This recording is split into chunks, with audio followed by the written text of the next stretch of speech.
in the Breka area. That would in fact seem to be consistent with some kind of strategy by the forces loyal to Gaddafi to try to overpower, to try to recapture territory here in the east. But I should underline at the moment, Folly, that actually here in the city of Benghazi itself, we're not seeing any immediate signs of forces, of soldiers really in any way trying to rush to the outskirts of the city.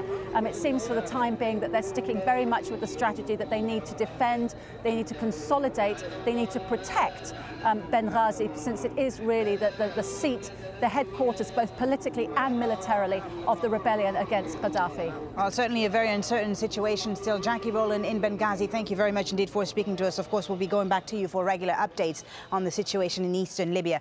Now, meanwhile, the international community is stepping up its actions against Libya. Scott Heidler has more now on the UN's decision to suspend Libya from the Human Rights Council. The United Nations General Assembly suspended Libya from the Human Rights Council on Tuesday. They cited violence by the government there, and specifically in the resolution that was passed, said gross and systemic violations of human rights by the Gaddafi regime. Now, Secretary General Ban Ki-moon addressed the body of 192 nations concerned about the situation in the country. We meet today on a crisis marked by ongoing violence amid a growing humanitarian emergency and a political situation that could quickly deteriorate further. Meeting in emergency session over the weekend, the Security Council acted with unanimity and decisiveness.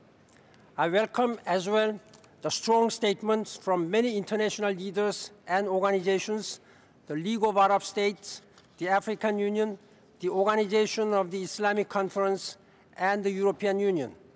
Permanent members of the powerful Security Council saying that they are holding consultations with other members on possible next steps by the United Nations, saying nothing is off the table, but the idea of a no-fly zone is becoming less likely. While two U.S. Navy ships are being positioned closer to Libya, the USS Kearsarge and the USS Ponce are passing through the Suez Canal en route to the Mediterranean Sea. U.S. Defense Secretary Robert Gates says they're being used for humanitarian efforts and no decision's been made on any other type of action.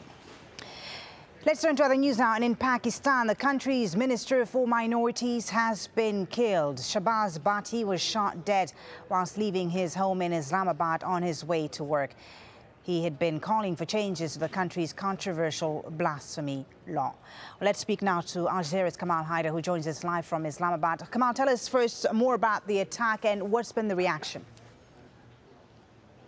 Well, first of all, that attack took place just a little before 11 a.m. local time, a little over 2 hours ago, when the minister, a Christian, 45 years of age, this is Shahbaz Bhatti, was on his way to a cabinet meeting. He left his home and surprisingly, without any security, there was no security at the time given to him. And as he left his home, he was intercepted by a car with a handful of assailants. According to the police, up to 4 people may have been involved. They asked the driver to get out of the vehicle.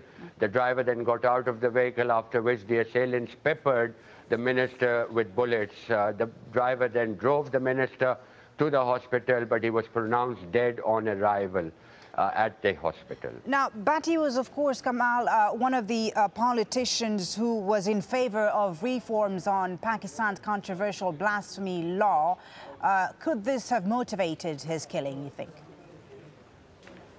Well, there were definitely death threats against his life. One of the big suspicions here would be that this is a chain of events. Earlier, the governor of the province had been killed, also because he wanted that amendment in the blasphemy law. The government since then has taken the bill back. They don't want to talk about it, but the minister had received death threats. He had asked the president, he had asked the prime minister, the interior minister for beefed up security, but apparently he did not get any of that. But if the government has put on hold these proposals to amend the blasphemy law, Kamal, why is it still causing so much controversy in Pakistan? One of the reasons was the fact that the president had appointed Mr. Shahbaz Bhatti as the head of a committee which was looking into those amendments. The religious parties had said that this was unacceptable to appoint a religious, a minorities man for that job. They wanted a religious scholar to head the job. So there were threats to his life. But of course, there is now going to be severe criticism simply because this was, after all, a federal minister. He should have had the security. He didn't have any security today, just like Salman Taseer, the governor, when he came out and was shot dead a few months ago.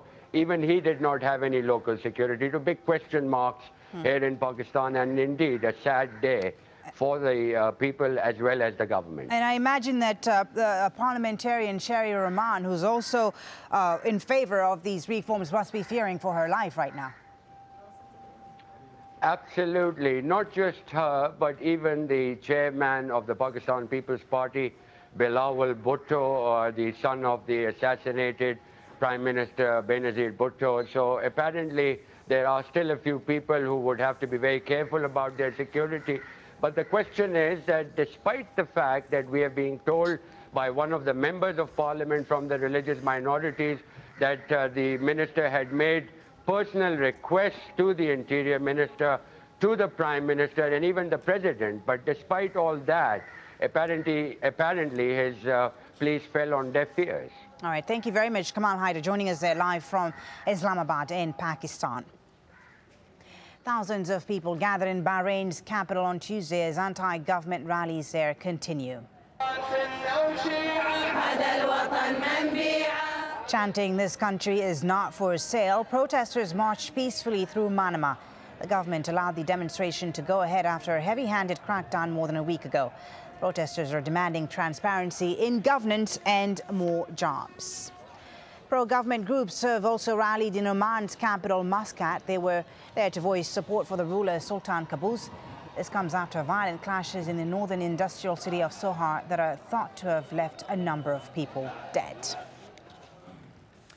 There are reports that Iranian security forces have used tear gas to break up anti-government protests in the capital, Tehran. This video has emerged on YouTube, allegedly showing protests in the city of Shiraz on Tuesday. Iran denies it has jailed two opposition leaders, Mir Hossein Mousavi and Mehdi Karoubi. Their families say the men are being held at a prison in Tehran.